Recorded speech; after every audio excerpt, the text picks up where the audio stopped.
Hello and welcome to a co-production of Colorado Access and the Colorado Cross Disability Coalition. Welcome to the Effective Communication, the next wave of the ADA, the Americans with Disabilities Act. Today presenting is Julie Reiskin. She is the Executive Director of Colorado Cross Disability Coalition, which is a statewide civil rights organization focusing on disability. My name is Glenda Robertson, and I'm an instructional designer for Colorado Access's Regional Care Collaborative Organization. This is a webinar recording of a webinar we held in October of 2012. At the end of this webinar, participants will be able to utilize tools effectively to work with challenging patients, especially those with cognitive or psychiatric conditions, employ efficient and concise methods of communication when working with specific populations, and describe obligations under the ADA regarding effective communication to people with a variety of disabilities.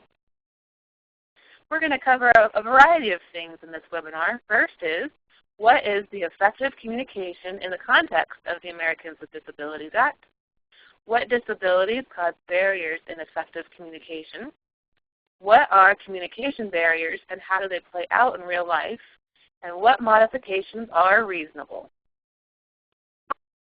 During the webinar itself, we provided these participation guidelines. Since this is a recording, just sit back and listen and enjoy the webinar. And with that, I'm going to turn the webinar over to Julie Reiskin.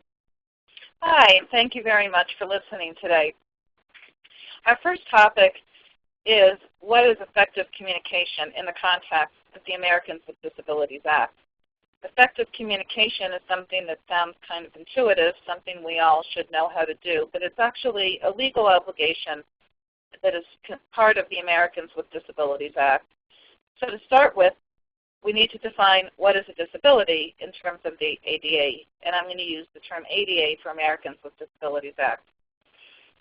There are lots of different definitions of disability for different kinds of programs, and the Americans with Disabilities Act is deliberately meant to be broad. Congress wanted it to be broad because it's about civil rights and it's about leveling the playing field. So the definition is very simple, unlike other programs that we're used to. It's a substantial impairment in a major life activity. Substantial impairment simply means it's a big deal. It can't be a minor inconvenience or annoyance. A major life activity includes two non-exhaustive lists. And when I say non-exhaustive, that means that there could be things not on the list but that are also considered major life activities, and those are things that we all do. So those things include walking, seeing, hearing, talking, communicating, listening, bending, self-care, working, learning. The second list includes major bodily functions, such as immune system, normal cell growth, digestion, bowel and bladder function, reproduction for women, respiratory, neurological brain, those kinds of things. And again, if there's a substantial impairment, that means that you're considered, or the person is considered disabled under the ADA. There's two other groups of people that are considered disabled under the ADA. Those are people who are regarded as having an impairment, meaning they may have some kind of condition and they don't have a substantial impairment in a major life activity, but other people might think that they do.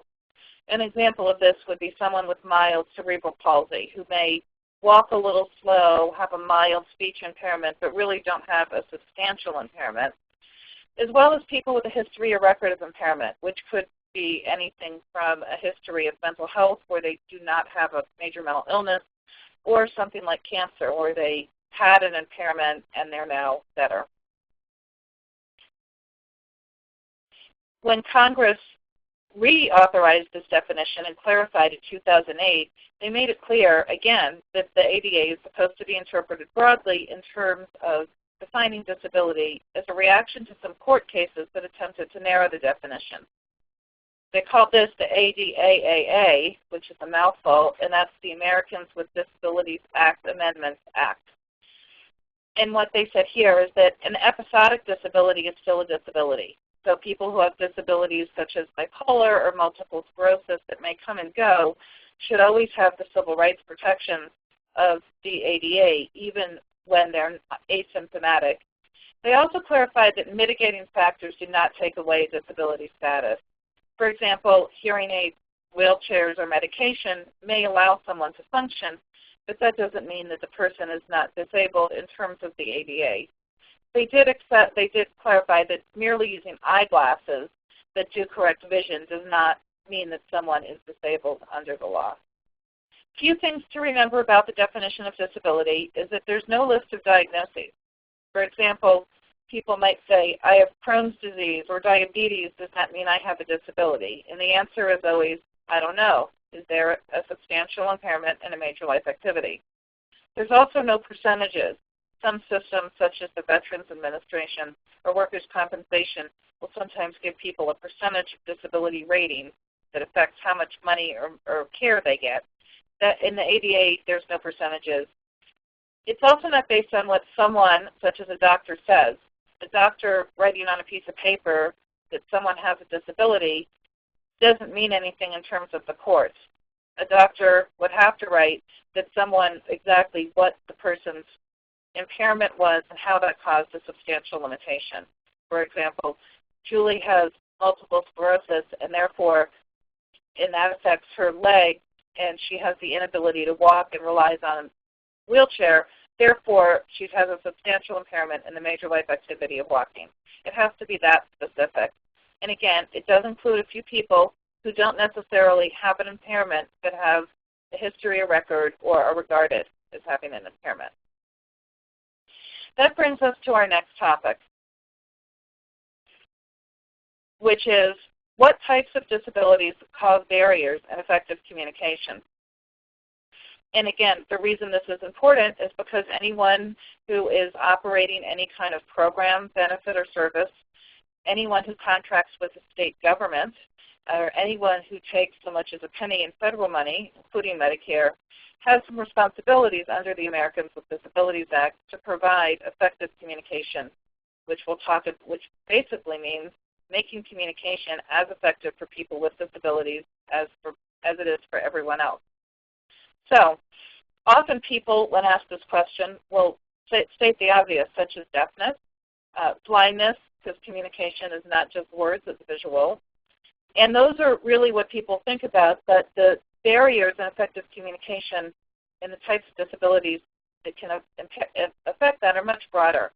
And they generally have to do with the brain.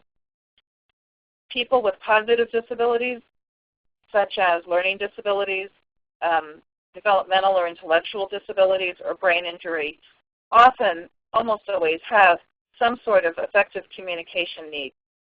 And also, people with mental illness, because mental illness is a brain disorder, also have effective communication needs, as well as other people with with certain neurological conditions, including epilepsy. And again, anything that's neurological can affect the brain. And those folks, they also have needs for effective communication. This picture shows the neurofibers of the brain and shows how woven together everything is in the brain. So even though someone may have what seems to be a mild or moderate brain injury and not a severe brain injury, they could still have significant effective communication needs. It also shows that even if your injury is in one part of the brain, such as the frontal lobe, there may be connections on, for example, on the right side of the brain where there's executive function. So again, the common causes of disabilities that affect communication are TBI. The coup contra coup is just kind of the way the brain can be injured, which is the lay name is whiplash, but it can be a lot more serious than that. Birth injuries also can cause neurological impairment, such as cerebral palsy, which can affect people in many, many ways. Medication use. This doesn't mean that people shouldn't use medication or that we're saying that someone should or shouldn't take a specific type of medication, but there are medications that do impair cognition and that can affect how your brain operates. So when someone has to use one of those medications, or when someone has used those medications in the past, they may have needs for accommodations to provide effective communication. ECT is not used very much anymore, but it is used sometimes, and there also are people who have had it in the past who may have needs for effective communication. And there's, again, a host of diseases and disorders, including mental illness, that may cause these kinds of needs. So let's talk for a minute about the brain and how the brain works. The hippocampus is that little part in the middle of the brain. It looks kind of like an earpiece, and in a way maybe it is the earpiece of the brain. And the dentate gyrus stem cells affect memory, as well as spatial navigation. And this part of the brain also has functions with inhibition, knowing what you don't say, as well as paying attention, timing events, and initiating activity. When we talk about motivation, we often think of motivation as something that we have control over. We say someone is or isn't motivated, and we often equate that with values and things like work ethics. But there are people who have parts of their brain that initiate activity that are impaired, and that doesn't mean that they're not motivated to have a better life or even that they have a bad work ethic. It often means, though, that they will need help getting something started. Their brain doesn't tell their body to get up and move or to get up and start something the way ours does. We're going to show you how communication can affect thinking by doing a little role play. Hello? Hey, Glenda, this is Julie from CCDC, and I really need to get that release back. So you said you were going to be able to get it to me, and I don't have it. So if you could get that to me right now or sometime today, that would be really great. Is that okay? All right. Well, hey, I've got to run, but it was great talking to you. Thanks so much. Bye. Glenda, what did that feel like to you if you were a client? It felt like I was drinking from a fire hose. There was just so much information coming at me so fast without a chance to process or even respond that I'm not even really sure the purpose of your call and what the last 15 seconds was all about. So it was rapid fire information, which I think anyone, disabled or not, would have a hard time trying to figure out what that call was all about. Right. In real life, had I been calling you about that, and obviously I was some kind of provider because I asked you for a release, how hard would it be for you to remember who I was, especially maybe if you were working with many providers? Very difficult, because I think you said your name very quickly at the beginning, and that was it. And so the context of how I would know you and who you are were completely missing. Memory is a funny thing. Now, we all have problems with memory sometimes. We all experience what we call highway hypnosis when you're driving along and all of a sudden you don't remember where you've been. We all have the experience of walking into a room and then not remembering what we came there for. And we certainly all have things that we promise we're going to do and then forget about because we don't write them down in time. But memory impairment is a little bit more than that. It's actually a lot more than that. We hear of short-term and long-term memory problems.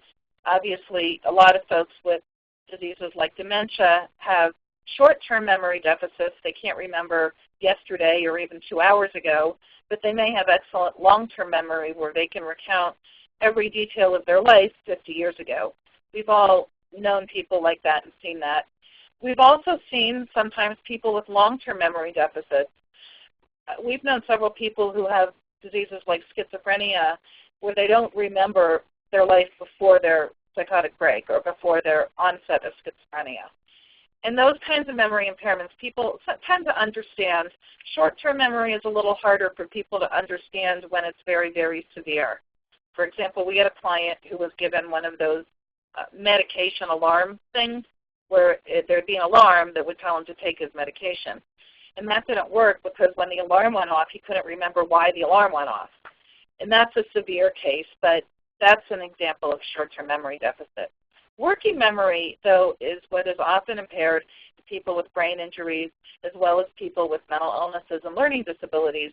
And working memory is really how we process memory.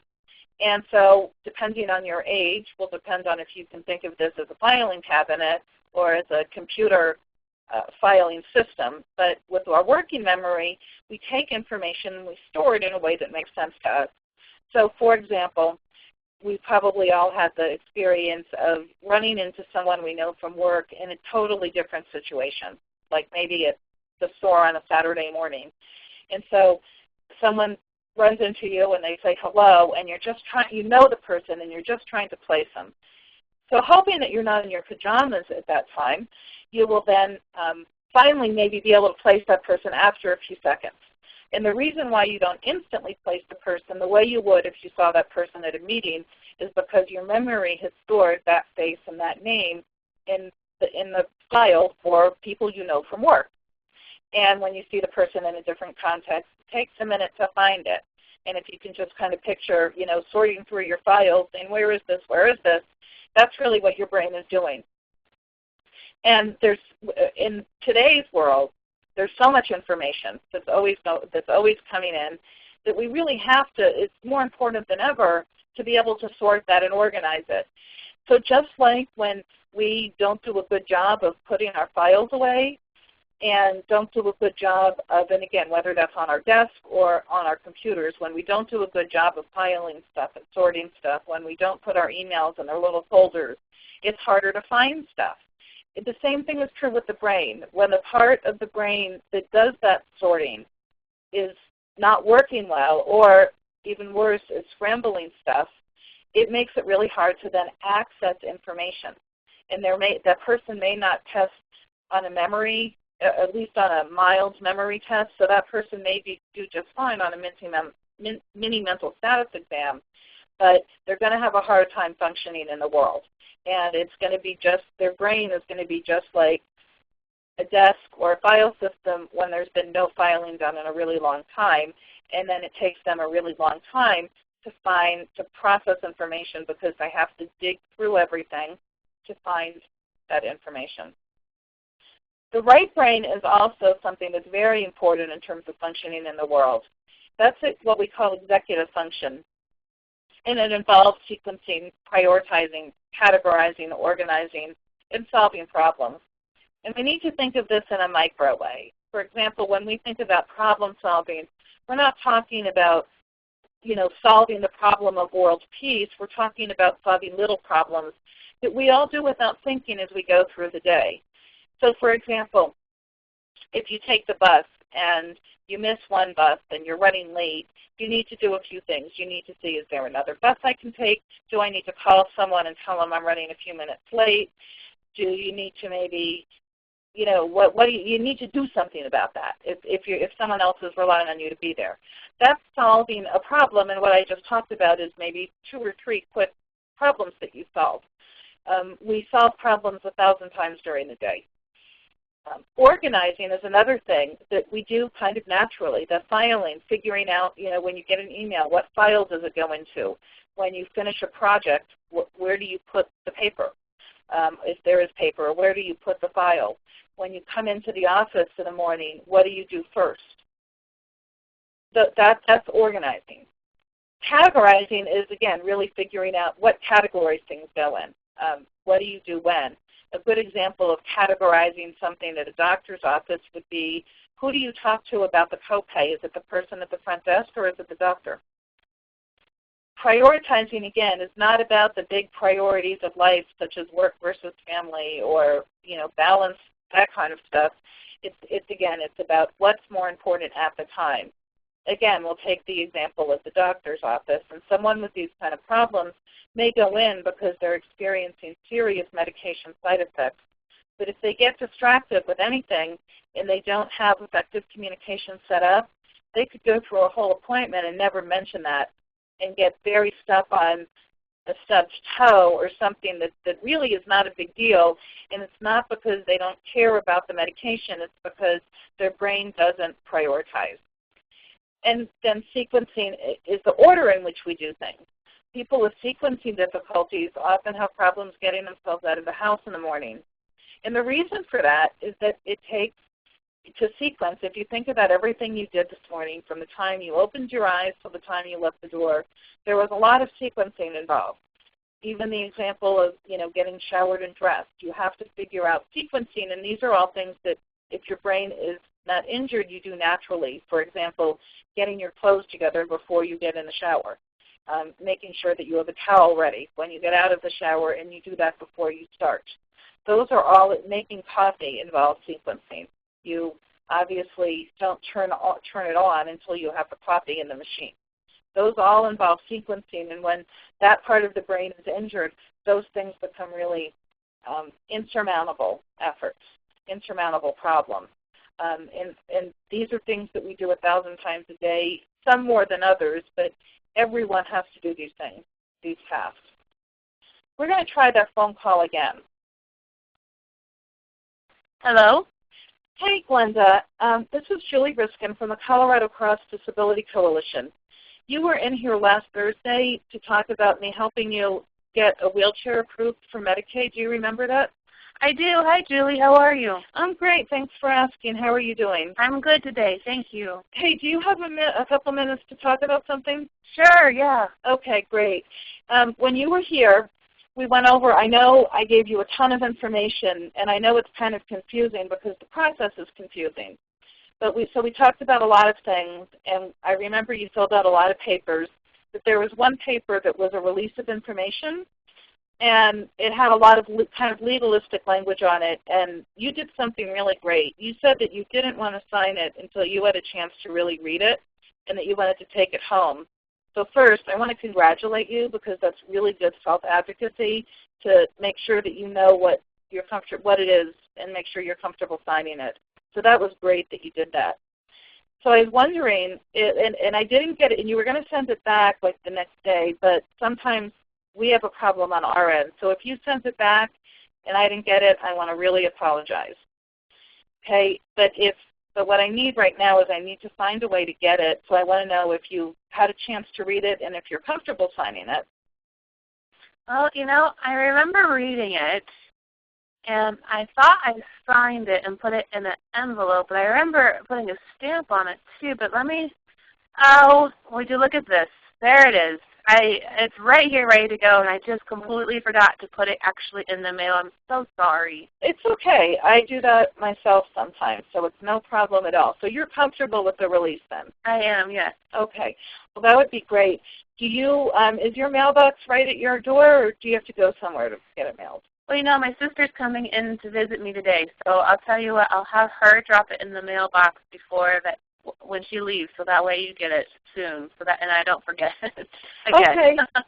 That would be great, and the only reason I'm pushing this is because the people at Medicaid really can't talk to me until they get it because of that law that was written about in the paper, so they really can't, and I want to talk to them about why your wheelchair isn't approved. So I would really appreciate it. Would it be okay if I don't have it by like Monday if I give you a call back? Yeah, that would be great, just in case I space out again and forget to give it to my sister. But yeah, give me a call back. But I'm gonna put it right by the door, so that way she can't leave without seeing it. That is really good thinking. That's a great idea. Okay, thank you so much for taking time, Glenda. And do you have any other questions about the process? No, thanks, Julie, for following up. And again, I'm so sorry I didn't get it to you sooner. No problem. Have a great day. Enjoy your visit with your sister. Thanks. Bye. Bye. Okay, Glenda, what was better about that call? You actually gave me a lot of context as to why you were calling. You gave me your name, who you were with, kind of helped me recall and visualize the meeting that I had with you, and went from abroad. There were a lot of papers down to the very specific paper you were asking me to sign, and you gave me context about that paper. So that was just really helpful to truly understand who you are, who you're with, and the purpose of your call. Okay. Did I do anything that might make it more likely for you to actually be able to follow through? I think the encouragement and the you can get this done, and this is important, so we can get you or get me in my wheelchair. I think that was just really great as far as the reason I need this is because I'm trying to help you. So you also gave a purpose of needing to complete this task. So I thought that was great too. Okay, great. Was it helpful, though, that I tried to make you feel better about the fact that you forgot it? Yes, it was. And I actually appreciate the fact that the assumption wasn't automatically that I was the one to blame, that maybe that something happened in the mail or I got lost at CCBC or something. I appreciate that the first reaction wasn't, okay, you screwed up. There's a lot of things that could go wrong. Let's try to figure this out. So that was great not to play the blame game. Great. I wanted to talk a little bit about irritability versus anger. And neither is really fun to feel or to be on the receiving end of. And I know that when people with brain disorders are in stressful situations, irritability particularly can come out. And that's why people often may not always be in their best when they're dealing with doctors' offices, because usually people go to the doctor because they're sick or something's wrong, or even if they're not and it's just a physical, it's still a little nervous. People might get a little nervous in most cases. And so when people are nervous or stressed or anxiety-ridden, some people are more likely to get irritable. The difference between irritability and anger is that anger has a focus, it's at something specific, and it's for a reason. Irritability is more diffuse. One of our members who lives with bipolar disorder, and that's one disorder where people do experience a lot of irritability, talks about it as feeling like that every noise, every person near her, every stimulus, every light, every movement feels like sand on her soul, and those are the words that she uses. And to me, that's always a good visual and something that sounds very unpleasant. So as hard as it is to be on the receiving end, it's also important to remember that it's probably much worse to be on the end of the person who's experiencing it. It's a very horrible feeling. So some steps. So what do you do with it? Well, one thing you don't do is you don't say, calm down, or don't get mad at me, or engage the person in that way. The most important thing is to slow down. If possible at all, provide a quiet room. And again, not as a punishment, so it can't be, well, we're putting you in a timeout like there's some bad child. But if there's a way to have them be in an exam room or somewhere quiet where they can have some space, people can often self-soothe and bring themselves down. And again, in soft voices, but not false soft, just not loud. Giving them space. And then the other thing that's really important is to avoid problem solving. And I want to talk for a minute about flooding, fatigue, and filtering. People with brain disorders often have problems filtering stimulus. So any noise, any movement, any light is much stronger to them. Some people have a condition called hyperacusis, where things that might sound a normal volume to us sound much louder to them. So, for example, a car driving by would sound to them like one of those loud, souped-up motorcycles might sound to the rest of us. That's a good example. And that people like that often need to live in rural, isolated places if possible. When someone gets stressed or tired, that becomes more pronounced, and every single stimulus just comes smashing in at them. And then one of two things will happen. They'll either get very agitated and irritable, or they'll shut down completely. And that's just a normal defense mechanism. And it really feels like their brain is getting flooded with information and stimulus, and then it makes it even harder to decide and for their brain to figure out what to weed out. That will affect memory. It'll affect a whole bunch of things. It'll affect your ability to process, problem solve. Any condition that you have or deficit that you have is going to get much worse when you're having those kinds of problems. Another big problem for folks with brain disorders is fatigue.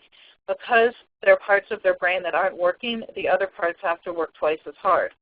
And so someone may be able to do just fine with, for example, problem solving, getting to a doctor's office, listening, communicating, following up at 10 in the morning, and they may be completely unable to do that at 3 in the afternoon. So that's often why sometimes people are frustrated when someone says that they have problems with something, but they've been observed to do it just fine. And that's often what might be going on, is the fatigue factor, as well as when they get flooded and can't filter. We're now going to talk about what are these specific communication barriers, how they play out in real life, and most important, what can you do, and these are reasonable accommodations, what can you do in your day-to-day work to provide really access for these folks? When I talk about, a lot of times when people talk about access, they think about a ramp or a guard or a handrail or something. Communication, providing effective communication for folks, you can think of it as an invisible ramp. It's the part of their brain that allows someone to walk may be working, but the part of the brain that affects communication isn't. So it's really no different than providing a ramp to someone in a wheelchair. There's two types of communication. There's receptive and expressive. Receptive communication is what someone hears and how they interpret it. I really shouldn't even say hears. I think I'm going to change the slide. It's what someone takes in, and that could be by hearing, it could be by seeing, it could even be by touching. It's how someone gets information. Common misinterpretations or common signs that they're problems include things like failing to understand a step of the process, application of rules in the wrong places. Someone, for example, who might miss a page of an application, or who never dates something when they sign it, or who might skip certain questions even though they weren't supposed to skip them, that often says that they have a problem with processing information. Another sign could be when someone scrambles information, and again, in medical care, this could be very important. For example, take one pill 3 times a day is very different than taking 3 pills once a day. So some techniques is that after a communication, send a short email or a letter if they don't have email, or a text to make sure that they understand the conversation, direction, or complex information. And that's if you're giving the information to them verbally. If you've given the information to them in writing, it might be the opposite. It might be a quick phone call. Often people with some sort of communication impairment need to get information in more than one way. And they will often, if they're asked, be able to tell you which is their strong area. Do they have an auditory processing deficit, so they need to see information? And that doesn't mean that they can't hear or can't speak. Or do they have a visual processing deficit, which again may not be about whether they can see or not, but might be about what their eyes and brain do together, and they need to hear something. It's always good to bullet point complex information also, but instead of having it all blended together. I want to go back for a minute to receptive communication. People have seen the letters from the state and from the CBMS system, and everyone kind of laughs about them and how bad they are. But if you want to break it down, there's some reasons why they're a problem. One is they don't prioritize the information for you. So it might start with saying your application from 1935 is approved, and then 4 paragraphs down it may say that your application from last week is denied or pended or whatever. People don't see that because it's not at the very top. It's also not bullet pointed, and there is not enough white space. There should always be good contrast when you're trying to convey information so that the information you're trying to convey stands out. And again, bullet pointing complex information is a really good way to get that across. You can always give people a reference for where they can get the more detailed information if they want it. Some people do, some people don't. Expressive communication is what people say and how they express it. And again, I shouldn't really say, it's really how they communicate. It could be in writing. It could be verbal. It could be by body language. So common problems include when other people perceive a threat when none exists, when the questions from the person feel unclear, and another big problem is leading other people to believe that there is a greater degree of understanding than is real. People with disabilities, because there's such a negative societal aspect of disability, people do a lot of work sometimes and go to great extremes to make people think that they understand things that they don't. People are especially with cognitive disabilities, often want to please authority figures and often are very afraid of someone thinking that they're stupid or crazy. And we hear that all the time from our clients, that they think that other people are going to perceive them as being stupid or crazy, so they often don't ask questions and often won't ask for accommodations, but they'll just say they understand when they don't. Some techniques for this include letting people provide information in writing, including giving out email addresses, people with speech impairments and word finding problems. Allow people to send a follow-up email or fax after an appointment so that they're not so stressed, or in case they didn't express something clearly. Again, someone that has problems communicating verbally often can do just fine in writing, and vice versa. And again, people who have problems organizing their thoughts might have problems expressing them, especially in a short appointment. Some other common ways to help people with these kinds of problems is encouraging the use of technology. Email is great for someone who has expressive problems. Some people might have writing issues, but with technology, those things can be overcome with programs like Dragon. For someone with expressive communication barriers, a laptop is medically necessary. They might even be able to, or an iPad or something, they might be able to even bring it into the doctor's office and type notes, or use some of those apps to keep notes and organize themselves. Even the map programs are incredible and can allow people to be out and have an independence that has never in the past been possible. The other thing is to look about speech impairments. A couple pointers on speech impairments. One is people whose speech is impaired know that they're hard to understand. It's perfectly acceptable to ask someone to repeat themselves, even if it's multiple times. Again, they know that they're hard to understand. They're used to it. My personal rule of thumb is that if I can't get a word after 4 tries, I ask the person to spell. The reason is that letters are easier to understand than words. If you're face-to-face with a person, you can also try asking yes-no questions, although that's harder to do in practice than it sounds. People with speech impairments are used to this, and almost everyone can do a yes-no question. A yes, something on their body will go up. Their eyes, their head, their arms, maybe a thumb, something will go up. For a no, something will either go down, like their head, their thumb, or there'll be no movement. It is important, though, for people particularly with neurological impairments not to rely solely on head shaking, because people may have spasticity and their head may be shaking, but it may not be in response to your question or communication. Some other examples of effective communication include alternate formats, which could be as simple as large print, or it could include Braille or electronic, offering phone or email reminders, providing multiple modes of communication.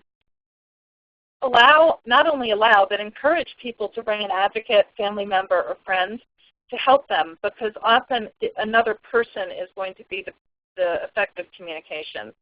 Now, it's very important that you don't require that. It's never okay to say that, oh, you have to bring your own support, but many people would like to do that, and if they do that, involve them, get the HIPAA release, don't make a big issue out of it, just get the proper releases signed, and then include whoever the patient asks in the communication. Email summaries and bullet points following conversations can be very, very effective. Then obviously there's things like sign language interpreters and Braille. One thing that's really important is that the particular accommodation or effective communication method does not have to be on a list anywhere. It just has to work. We'll talk about that more in a minute. One thing that's very important is that often people that have frustration with providers and who end up in big, complicated appeals and complaints and grievances, often these situations start with poor effective communication. We actually started doing these trainings because we did some analysis on the kinds of cases that end up with a lot of people involved and a lot of complaints and appeals. And in every single case, it came down to whether diagnosed or not, the person had some sort of disability that impaired their communication. Often, when you see someone with these kinds of problems, where there's a consistent problem with misinterpreting information, or the kind of person where other people are always saying to the person, why don't you just? Why can't you just remember? Why can't you just get there on time? Why can't you just follow directions? Why do you have a problem with everywhere you go? Anyone who has a problem, the same problem with multiple providers, I would suggest that there's some sort of issue going on. And for those folks, I would suggest a neuropsychological evaluation.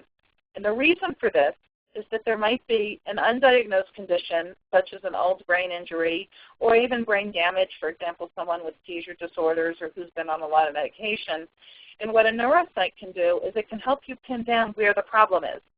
For example, if auditory processing is diagnosed, then you can explain that to the person, and they know they need to ask for the accommodation of getting information in a visual or written form. On the other hand, if someone is diagnosed with a memory impairment, the result could be a couple things. It could be getting assistive technology, such as an iPad, learning cognitive rehabilitation to learn some new systems or new ways around it, as well as asking for certain kinds of accommodation. But you can't address a problem until you know what it is. So this is very, very important. And again, some people may say, oh, there's nothing wrong with my brain. But most people know something is wrong. Most people with these conditions know something's wrong because they will say, what's wrong with me? How come everywhere I go I have these problems? How come other people don't have these problems? How come they'll feel that people are often always mad at them? So I would strongly suggest suggesting a neuropsychological and helping them get it, because having information is always a good thing. So now we're going to talk about the actual legal obligation under the ADA and how you determine what modifications or effective communication accommodations are reasonable. You might have noticed I do use the word modification and accommodation interchangeably. The regulations don't, but in practice they're really the same thing. And it's basically doing something a little bit different to accommodate someone's disability or to mitigate the effects of a disability and to allow someone to have equal access to your program benefit or service. So here's the process that you would have to go through. It starts when an individual expresses a need. Now, most people are not going to come in and say, hi, my name's Julie and I have a brain injury and therefore I need an effective communication and will need a reasonable accommodation to your process in order to have equal access to your service. The only people that might talk like that, quite frankly, are people that have been through one of our trainings or a similar kind of training. And we are trying to tell people to identify their own needs and take that kind of responsibility for their health care and know what they need help with and ask for it, because it's more effective for everyone. But the majority of people aren't going to express it that way. If we're lucky, they're going to express it somehow verbally by saying something like, I have problems remembering, or this long application is really hard for me to fill out. I need some help. Most people won't, though. Many, again, because of the shaming and the history of disability being seen as so negative, often the need is going to be expressed behaviorally. It's going to be expressed by incomplete applications, extreme irritability, being late for appointments, providers complaining that the person isn't following instructions, all of those kind of things. So a person expresses a need. Now, legally, before you have to start in this process, you can determine, are they a qualified individual with a disability? Or you can skip that step in a field like healthcare, particularly in the Medicaid world, and just provide it, just do it. But it is important to understand that you're legally only obligated to do this for a qualified individual with a disability. So qualified individual means they're qualified for your service. So for example, if you are part of the RICO, anyone on Medicaid is a qualified individual, and if they have a substantial impairment in a major life activity, they're a qualified individual with a disability. I hope that makes sense. Now, when I say that you only have to provide these effective communication accommodations for people with disabilities, I'm talking only disability. I'm in no way inferring that you don't have obligations to other protected classes and groups, such as your obligations on limited English proficiency. I'm talking only about disability. So now that you've established that you're going to provide an accommodation or that someone is a qualified individual with a disability, The next thing is, do you understand the request? And again, the request may not be clear because these folks have problems with communication. So, for example, I have trouble remembering should be interpreted to a request for reminder calls. Or I have trouble with forms might be a request. It could be a request for large print. You might need to figure out what it is that would help. It might be a request to have someone sit down and do the form with you. Or it might just be a request that if they miss something, that they don't get yelled at, that there be some patience, and that you just sit down with them and go over the missing pieces. So once you understand what the need is, you have two choices at that point. You can either approve the request and do what the need is, and obviously you have to establish what that is. There's two situations where you do not have to do that, where you do not have to approve a request. One is if it's going to cause a fundamental alteration of your program, service, or benefit, or if it's going to cause an undue financial burden. Now, a financial burden is going to be counted relative to the size of your organization or the size of the program, and it would be the entire program. So, for example, if it were a federally qualified health clinic, it would be the company, not one particular clinic that would be looked at, for example, by a court. Hopefully we're not going to get that far, though. Hopefully we don't go anywhere near a court because we're just making this work. So if you can't approve the request as given or as understood, what you have to do is enter into the interactive process. That's what the regulations say. That's a fancy word for saying you got to talk to the person. The example I just gave of someone who says, I have a hard time with long forms, that's a great example. And that's where on the interactive process you would sit down with the person and say, okay, what is it that you need? Is the problem that the print's too small? Is it that you sometimes miss things? And do you want someone to sit down and go through it with you, or do you want us to just maybe remind you if you miss a spot? Or whatever it is. Or do you need us to get a HIPAA release? Do you have someone that you'd rather have your paperwork go to, and we can get a HIPAA release and then send them your paperwork? Any of those things. You would then sit down with the person, figure that out, and so then you want to try it. Is what we're doing effective? Sometimes people, again, are not used to being accommodated, so they might not know exactly what works to start with. They might need to try a couple things. So let's just say, we say, well, let's try larger print, but then the person's still missing stuff. Okay, well, then that wasn't effective for the purpose, so let's try something else. You figure out what's effective for the purpose, and it's okay to evaluate this from time to time. But what's never okay is to take away an effective communication accommodation without entering into the interactive process. It's, for example, there's a new manager who is telling you, well, you were doing this application assistance or paperwork assistance with this patient, but we're doing things differently, and I don't want you to do that anymore.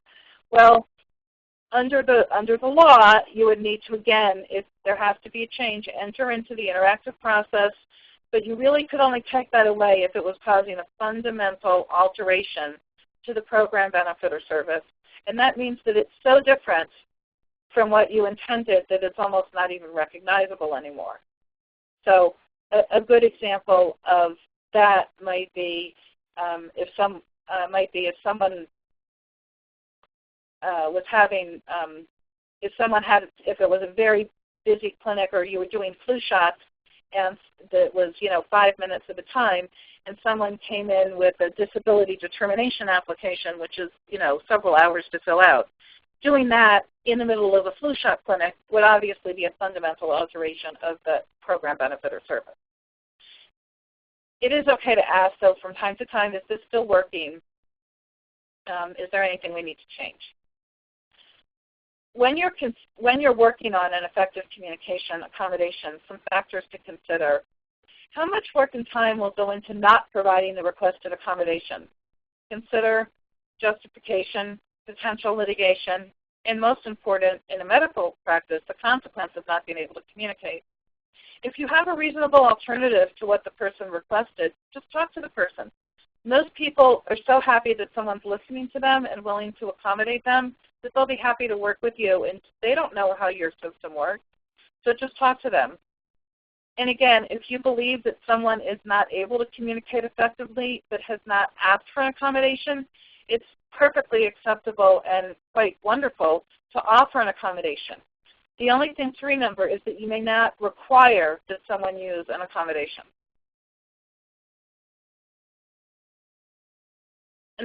Some more factors to consider is providing the requested accommodation something that can fit into your overall business practice in a manner that improves overall service. I experienced this. The first time someone asked me to send an email summary of a meeting, I thought, oh my gosh, what a time suck. This is going to be really difficult.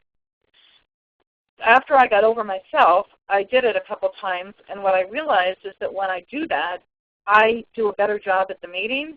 I'm more likely to follow through with what I said I do, and I keep myself more organized. So I try and do that. Now, do I do it all the time? No, but it's the goal. And I realized that while that may have been a request for someone else, it actually helped me, and when I do it for everyone, I do a better job in my own job. Next is, do you have a policy and procedure for responding to disability-related requests for any kind of accommodation? If not, you really need to implement one as soon as possible. It is required under the ADA that you have some sort of process for doing this. And again, that's a really good way to make sure that you're providing accommodations, but also that they're reasonable and that there's a thought pattern and process going into these requests. And finally, if you're going to deny the request, if you analyze this and explore the alternatives. We found at CCDC and from people that we've trained that when people provide effective communication, it benefits them from a cultural competency perspective. As I just talked about, it implements better business practices. It minimizes communications not only among clients but among colleagues. Finally, when you improve your ability to communicate with those who have the most difficulty, you improve your ability to communicate with everyone. And good communication always makes your life better. And communication is a highly desirable and marketable skill. A couple things about customer service to remember when you're dealing with people. First is that people without power, and that involves a lot of people that are low income and people with disabilities, are often afraid of systems. And sometimes that fear translates into people becoming so afraid of not getting what they need that it becomes a self-fulfilling prophecy. It also, people have also learned to get what they need by living in crisis. And it takes time to undo that and other maladaptive patterns.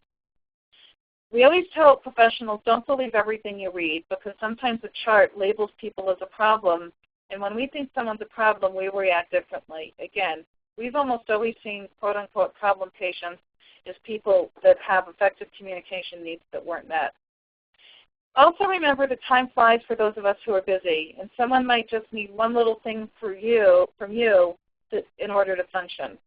And so when they're agitated, you might not be able to do it any faster or any better, but just remember that 4 days for us might seem like nothing, but for someone that isn't working or doesn't have something to do during the day, that might feel like an eternity. So in conclusion, effective communication means your obligation is written or spoken must be as clear and understandable to people with disabilities as it is for people without. Auxiliary aids and services, which is another name for all of the things we just talked about, technology, help sending emails, etc., help people with a wide variety of physical and mental limitations access not only services but jobs in the community. The person with a disability, even if they don't use all of the language that we talked about here today, is always going to be the expert on what auxiliary aids or services they need. And it's also important to know the person with a disability may not be your patient. For example, a parent with a disability may need to communicate about his or her child who may actually be your patient. And everything we just said applies to them as well. And sometimes what has to happen is a change in your policy, practice, or procedure. And that's always hard. We always have an instinct to say no, but the law is very clear that that is required. And when you break it down, it's usually not so hard. We want to thank you for participating in this webinar. Colorado Cross Disability Coalition does offer other webinars on a variety of disability-related topics, as well as face-to-face training on site. And my contact information is here. And we also would like to ask you to please fill out the evaluation that you're going to get after this webinar. It should show up automatically in your email, and we'd be very, very grateful for any feedback you have. Thank you very much.